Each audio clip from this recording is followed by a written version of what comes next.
Hello students, आज हम पढ़ने जा रहे हैं सर्वनाम का आगे वाला पार्ट।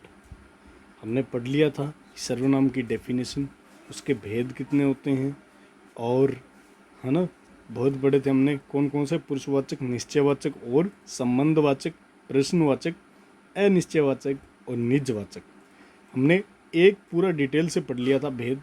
उसका नाम था पुरुषवाचक सर्वनाम। पुरुषवाचक सर्वनाम हमने पूरे डिटेल से पढ़ लिया है, ठीक है। अब हम आगे वाला भेद है जो वो है निश्चयवाचक, उसको पढ़ेंगे, ठीक है।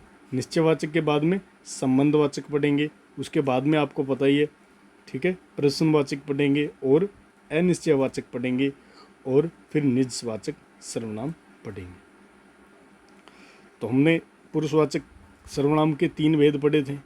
बोलने वाले व्यक्ति जो होता है वो स्वयं के लिए प्रयोग करता है, उसको उत्तम पुरुषवाचक सर्वनाम कहते हैं। और मध्यम पुरुषवाचक सर्वनाम वो होता है जिसके लिए, सामने वाले व्यक्ति के लिए, जो सुन रहे हैं उनके लिए प्रयुक्त करने वाले शब्द होते हैं, वही क्या कहलाते हैं, मध्यम पुरुषवाचक सर्वनाम। और तीसरा नंबर का भेद पढ़ा था हमने अन्य पुरुषवाचक सर्वनाम, यानी जो बोल रहा है और एक सुन रहे हैं, उनके अलावा किसी अन्य व्यक्ति की बात हो रही हो, उसके लिए जो प्रयुक्त किए जाते हैं शब्द, वो कहलाते हैं अन्य पुरुषवाचक सर्वनाम, ठीक है। और वह शब्द होता है वो 2 जगह मिलता है आपको, अन्य पुरुषवाचक सर्वनाम में भी और निश्चयवाचक सर्वनाम में भी।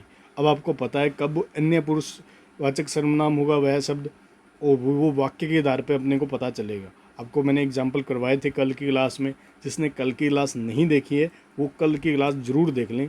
और सर्वनाम को करने से पहले आप लोगों को संज्ञा करनी बहुत ज़रूरी है, ठीक है। संज्ञा वाला टॉपिक कर लीजिएगा आप, उसके बाद में ही सर्वनाम पे आइएगा। अब हम पढ़ने जा रहे हैं दूसरा भेद सर्वनाम का, उसका नाम है निश्चयवाचक सर्वनाम,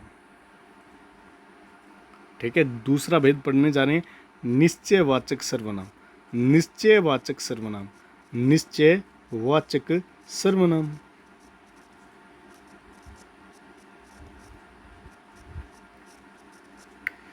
ठीक है। निश्चयवाचक सर्वनाम, इसकी डेफिनेशन क्या होगी पहले हम समझ लेते हैं, ठीक है।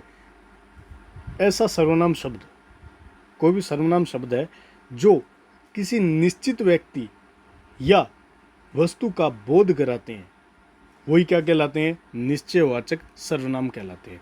तो बहुत सरल सी डेफिनेशन है, आप लोग समझ सकते हो कि वे सर्वनाम शब्द जो किसी निश्चित वस्तु या व्यक्ति का बोध कराते हैं, उन्हें ही क्या बोलते हैं, निश्चयवाचक सर्वनाम कहते हैं। अब कौन कौन से शब्द आते हैं वो आपको मैं लिखवा देता हूँ अभी, ठीक है। तो सबसे पहले आप लोग डेफिनेशन लिखिएगा, है ना। वे सर्वनाम शब्द, वे सर्वनाम शब्द या वे सर्वनाम शब्द या सर्वनाम जो, ठीक है, किसी निश्चित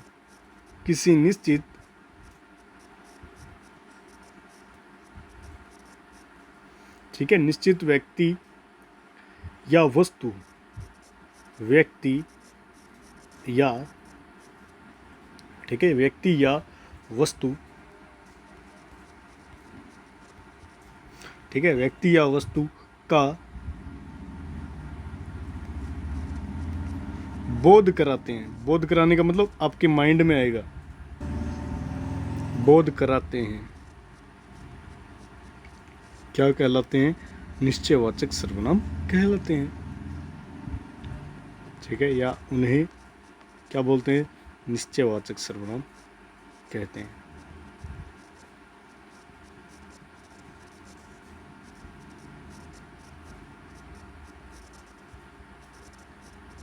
आप लोग साथ के साथ नोट्स बनाते रहना, क्योंकि ये आपकी परीक्षा की दृष्टि से बहुत ही इम्पोर्टेंट है।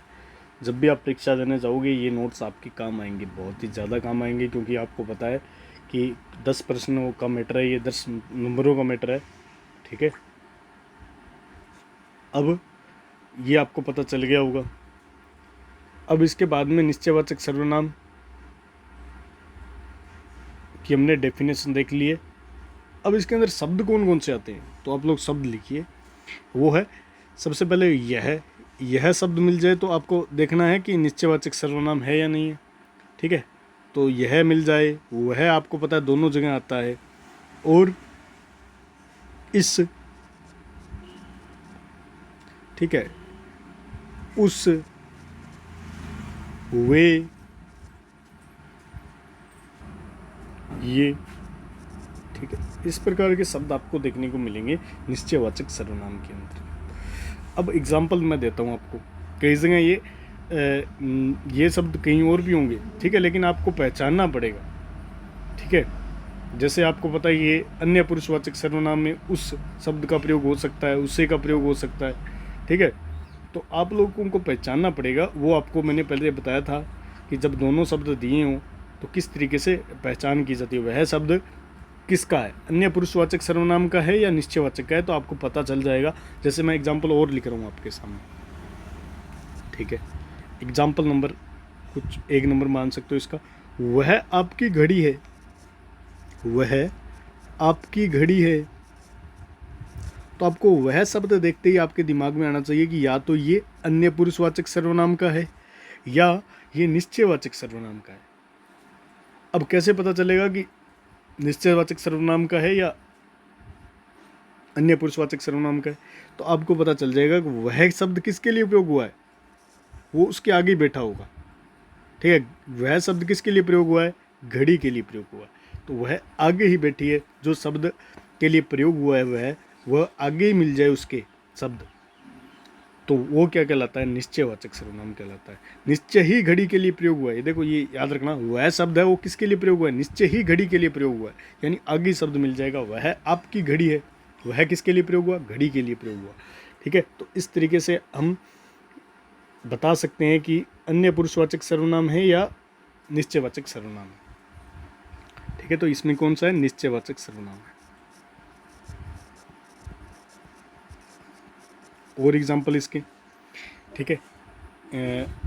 यह मेरा घर है, यह मेरा घर है। तो यह शब्द किसके लिए प्रयोग हुआ है, घर के लिए प्रयोग हुआ है। आपके सामने पड़ा है ये शब्द आगे की ओर, ठीक है। यह शब्द किसके लिए प्रयोग हुआ है, घर के लिए प्रयोग हुआ है, अतः यह भी क्या होगा, निश्चयवाचक सर्वनाम होगा। समझाई बात। अगर ये शब्द है ना, जो यह, वह, इस, उस, वे, ये साथ में पड़े शब्द के लिए ही प्रयोग हो रहे हो, ठीक है, ठीक है। जैसे देखो एक और एग्जांपल देता हूँ, वे लड़के खेल रहे हैं। अब देखो कि वे शब्द किसके लिए प्रयोग हुए हैं, लड़कों के लिए ही प्रयोग हुआ है, तो इसका मतलब ये वे क्या कहलाएगा, निश्चयवाचक सर्वनाम कहलाएगा। समझो आई बात। और एग्जांपल भी कर सकते हैं, ये लकड़ियां जलाने के लिए है, ठीक है। तो आप देख सकते हो ये शब्द है ना, वो किसके लिए प्रयोग हुआ है, लकड़ियों के लिए प्रयोग हुआ है, ठीक है। तो ये निश्चयवाचक सर्वनाम है। अगर आगे ही शब्द मिल जाए जिसके लिए वो प्रयोग हो रहा है, सर्वनाम शब्द, ये सर्वनाम शब्द है, किसके लिए प्रयोग हो रहा है, वो आगे ही मिल जाए आपको, तो वो निश्चयवाचक सर्वनाम होता है। ये आप लोगों को ध्यान में रखनी है ये बात, ठीक है। इसके बाद में हम इसका नया भेद पढ़ने जा रहे हैं, जिसका नाम है संबंधवाचक सर्वनाम। संबंधवाचक सर्वनाम, ठीक है। तीसरा भेद पढ़ने जा रहे हैं, संबंधवाचक सर्वनाम। संबंधवाचक सर्वनाम।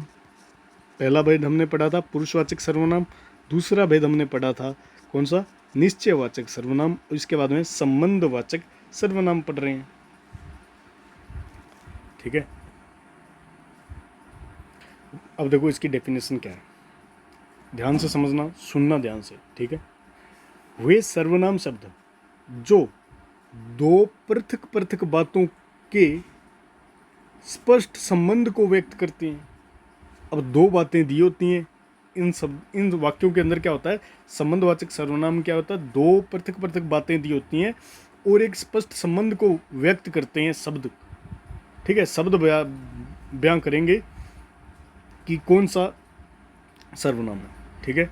आपको पता है इसकी डेफिनेशन याद रखनी है आपको, क्या, वे सर्वनाम शब्द जो दो पृथक पृथक बातों के स्पष्ट संबंध को व्यक्त करते हैं, स्पष्ट संबंध होगा दोनों बातों में। जैसे एग्जांपल दूं मैं आपको, जैसी करनी वैसी भरनी, जो जैसा करेगा वो वैसा भरेगा। तो जो और वह, ये जो शब्द आ रहे हैं ना, ठीक है, ये क्या है, संबंधवाचक सर्वनाम के शब्द हैं। जब देखो वाक्य को देख के पता चलेगा आपको कि कौन सा सर्वनाम प्रयोग हुआ है। अब देखो जो और वह, या इसमें भी आता है और उसमें भी आता है, लेकिन जो के अंदर दो बातें देखो पृथक पृथक, जैसा करेगा, जो जैसा करेगा वो वैसा भरेगा, वह वैसा भरेगा। तो वह आ गया और जो आ गया, एक ही वाक्य के अंदर दो पृथक पृथक बातें आपको मिल रही हैं, उनको स्पष्ट संबंध पता चल रहा है कि जैसा करेगा वो वैसा भरेगा, संबंध है। इस प्रकार के जो शब्द होते हैं वो दो शब्द मिलेंगे आपको इसके अंदर, संबंधवाचक सर्वनाम के अंदर, और वो शब्द आपको मैं लिखवा देता हूँ। पहली डेफिनेशन लिखेंगे इसकी, वे सर्वनाम, वे सर्वनाम शब्द, वे सर्वनाम शब्द या सर्वनाम, ठीक है, जो दो पृथक पृथक, ठीक है, जो दो पृथक पृथक बातों की स्पष्ट संबंध को, स्पष्ट संबंध को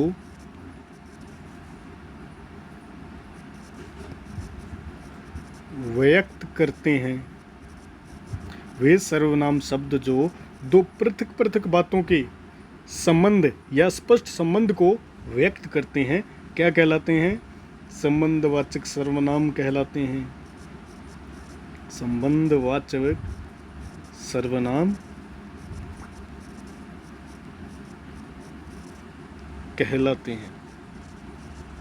आगे बात समझें, ये बातें आप लोगों को याद रखनी है साथ के साथ। अब संबंधवाचक सर्वनाम के शब्द कौन कौन से हैं जो अपने को पकड़ने वाक्य के अंदर, ध्यान रखना, जो मिलेगा उसके बाद में एक वाक्य मिलेगा और फिर मिलेगा वह या वो, ठीक है, वह भी मिल सकता है, वो पड़ेगा, वो है ना, या क्या मिल सकता है आपको, है ना, कीवर्ड है ये, ठीक है, कीवर्ड, जिससे अपने को पता चलेगा कि संबंधवाचक सर्वनाम है या नहीं है।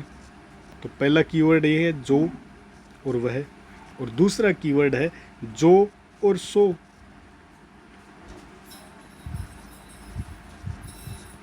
यानी इसके बाद में एक वाक्य होगा, उसके बाद में एक और वाक्य होगा, जो और सो हो गया।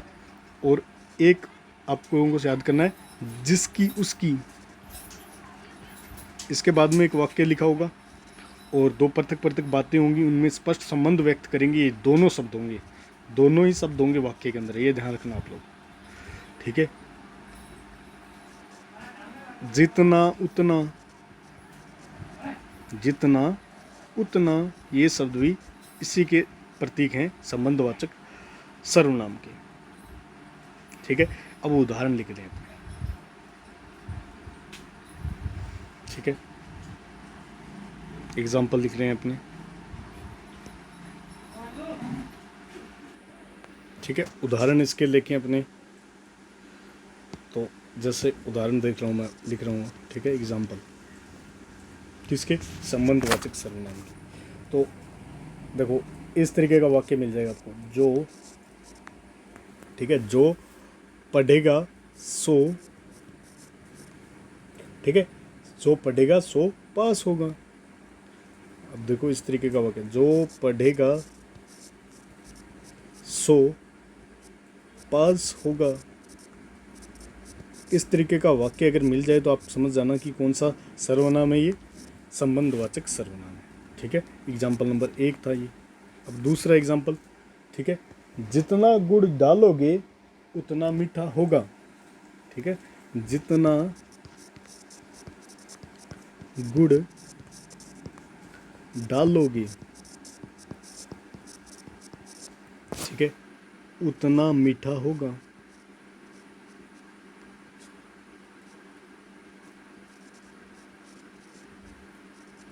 ठीक है, तो जितना और उतना मिल गया आपको वाक्य के अंदर, देख सकते हो आप, जितना मिला और एक उतना मिला, ये दोनों ही आपको बता देंगे कि ये संबंधवाचक सर्वनाम है इसके अंदर, इस वाक्य के अंदर का जो, और जितना देख देख के आपको पता चल जाएगा। ठीक है, पूरा वाक्य से आपको पता चलेगा कि कौन सा सर्वनाम है इसमें। अब हम पढ़ने जा रहे हैं वो है प्रश्नवाचक सर्वनाम। ठीक है, चौथा भेद पढ़ने जा रहे हैं सर्वनाम का, वो है प्रश्नवाचक सर्वनाम।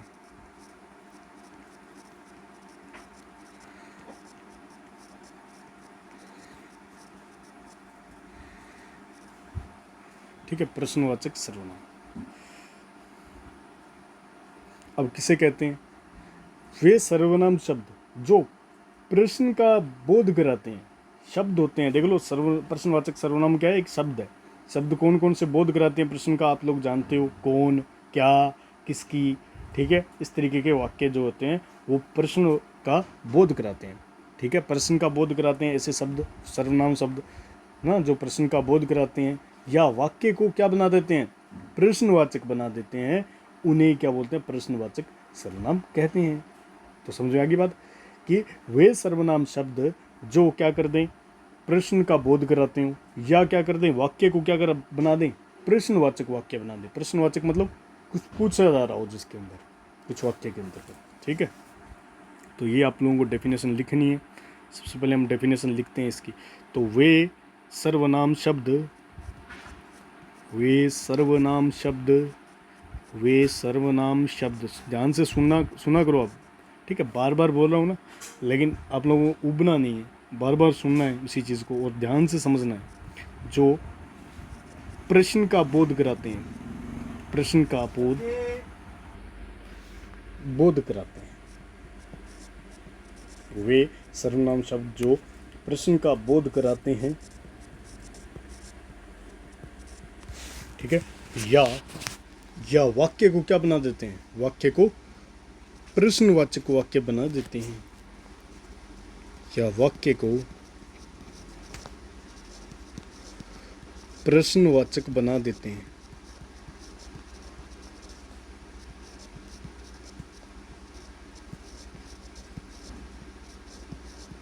उन्हें ही क्या बोलते हैं?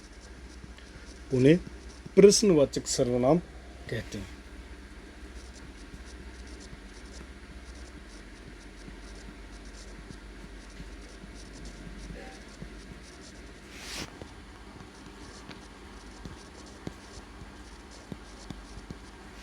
ठीक है, अब आप लोगों को बताएं कौन कौन से शब्द होंगे इसके अंदर, कीवर्ड्स इसके। ठीक है, कीवर्ड्स पता है आपको, कौन हो गया, किसका हो गया, क्या हो गया, इस तरीके के कीवर्ड रहेंगे इसके अंदर। ठीक है, इट इज, है ना, बहुत सारे।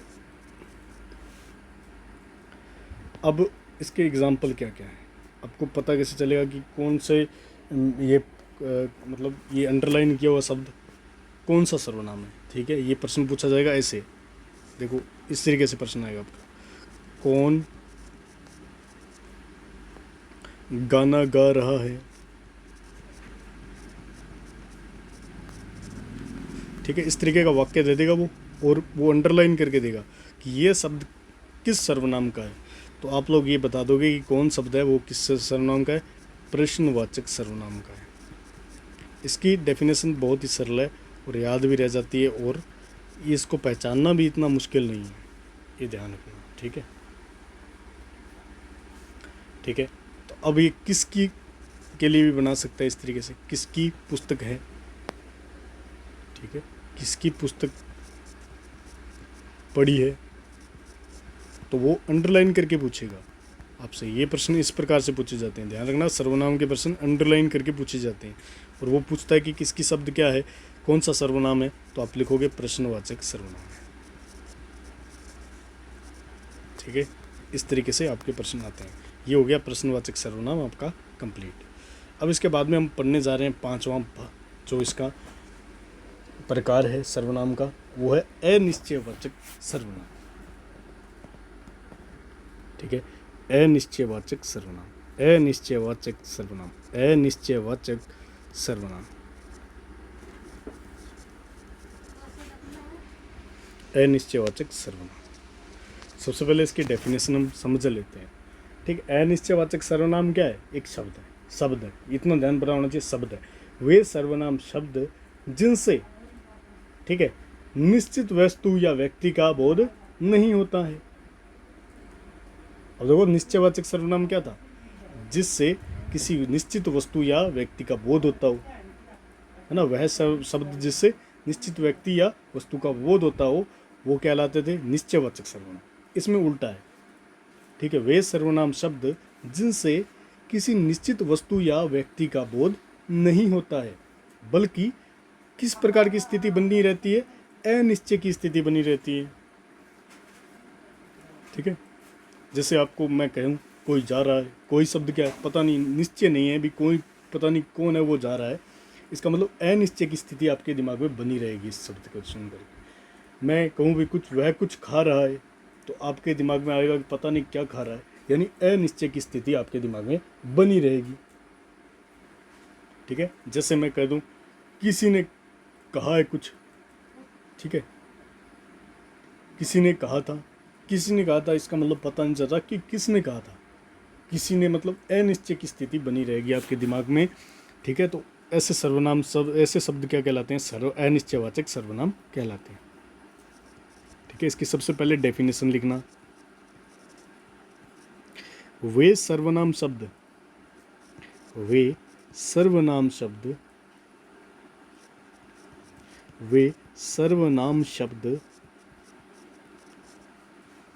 सर्वनाम शब्द जिनसे किसी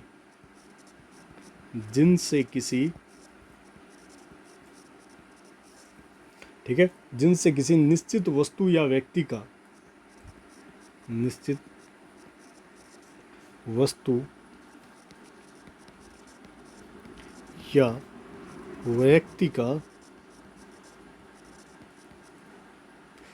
बोध नहीं होता,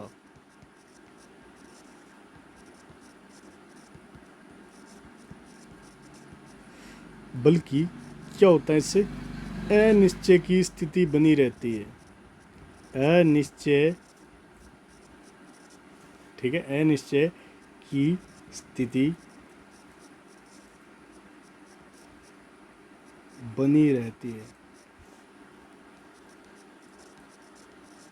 ठीक है, ऐसे शब्द क्या कहलाते हैं? अनिश्चयवाचक सर्वनाम कहलाते हैं।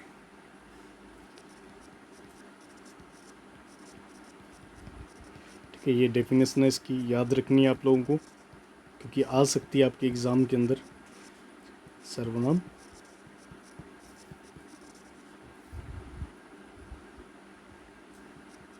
कहते हैं। ठीक है, अब इसके शब्द क्या हैं, कीवर्ड्स क्या हैं, जिससे पता चले कि ये अनिश्चयवाचक सर्वनाम है? तो इसके कीवर्ड्स होते हैं, वो होते हैं, ठीक है, कोई, कुछ, ठीक है, कोई, कुछ, किसी। ठीक है, इस प्रकार के होते हैं। कुछ याद रखने आपको, बस कोई, कुछ। अब उदाहरण लिखवा रहा हूँ मैं आपको, 3 उदाहरण लिखवा रहा हूँ इसके। ठीक है, किसके हैं ये? तो ये हैं अनिश्चयवाचक सर्वनाम की। ठीक है, पहला एग्जाम्पल लिखेंगे आप।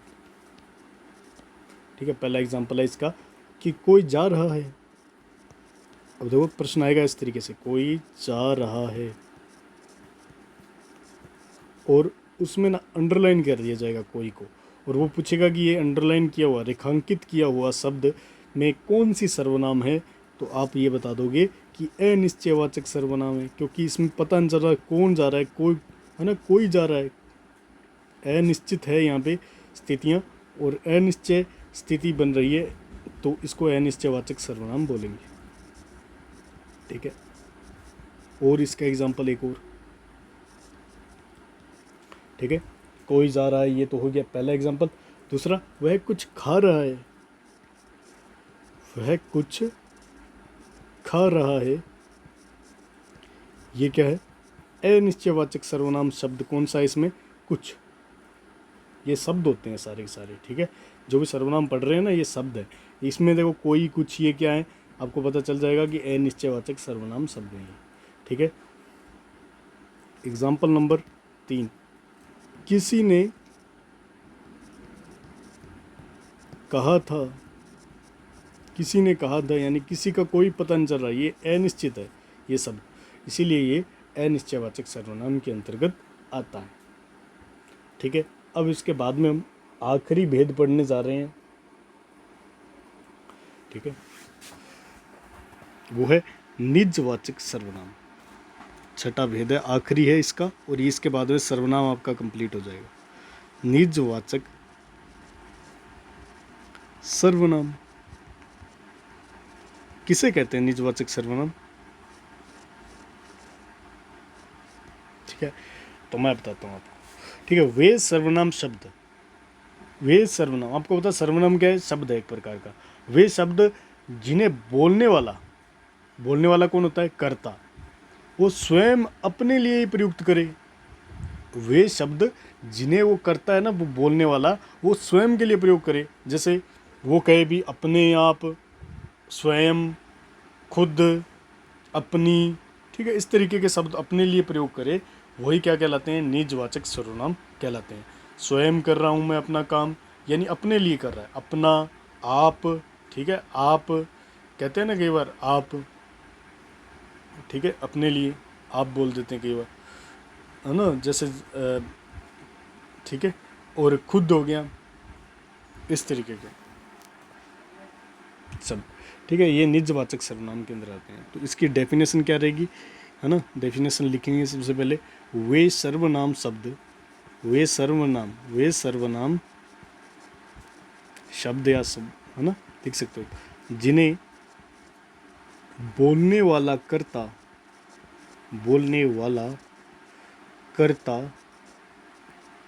स्वयं, ठीक है, स्वयं अपने लिए प्रयुक्त करता है, अपने लिए प्रयुक्त करता है, ऐसे सारे शब्द क्या कहलाते हैं? निजवाचक सर्वनाम कहलाते हैं। बोलने वाला कर्ता अपने लिए प्रयोग करे, यानी स्वयं के लिए प्रयोग करे, ठीक है, उन्हें क्या बोलते हैं? निजवाचक सर्वनाम कहते हैं। ठीक है, इसका उदाहरण क्या क्या रहेंगे, कीवर्ड्स क्या रहेंगे इसके, जो अपने को वाक्य में मिलेंगे वो वर्ड, उनसे पता चलेगा कि इस वाक्य में ये शब्द है ना, वो निजवाचक सर्वनाम। तो आप हो गया, अपने आप भी हो सकता है, अपने आप यानी खुद, ठीक है, खुद हो सकता है शब्द, अपना हो सकता है शब्द, ठीक है, और क्या हो सकता है? स्वयं भी हो सकता है, ठीक है। इस तरीके के शब्द आते हैं निजवाचक सर्वनाम के अंतर्गत। ये कुछ शब्द है, आप लोगों को याद रखने हैं, ठीक है। अब इसके उदाहरण क्या क्या रहेंगे, एग्जाम्पल मैं आपको देख के बताता हूँ कि किस प्रकार से वो पूछेगा प्रश्न। वो प्रश्न पूछेगा, तुम अपनी पुस्तक पढ़ो, तुम अपनी पुस्तक पढ़ो, पुस्तक पढ़ो, पढ़ो, और वो क्या करेगा? अंडरलाइन देके पूछेगा कि रेखांकित किया हुआ शब्द किस सर्वनाम का है। तो अपनी, खुद की, यानी स्वयं, यानी निजवाचक सर्वनाम होगा इसके अंदर, ठीक है, आपको पता चल जाएगा। अपनी यानी खुद की। और मैं अपना खाना बना रहा हूँ, अब इस प्रकार का भी शब्द आ सकता है, ये इस वाक्य आ सकता है, मैं अपना खाना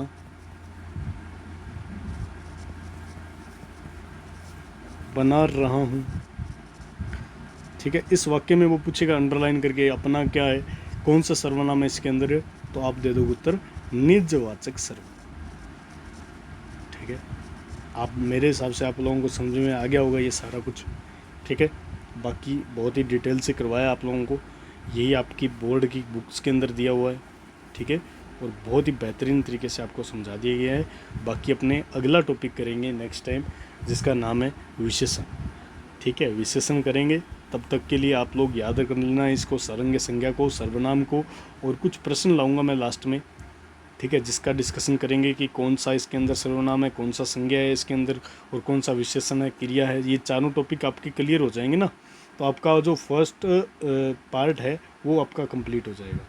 ये जो है ना संज्ञा, सर्वनाम, विशेषण, क्रिया और अव्यय, ये सारे पूरे करने के बाद में हम प्रश्न करेंगे कुछ इसके। ठीक है, धन्यवाद।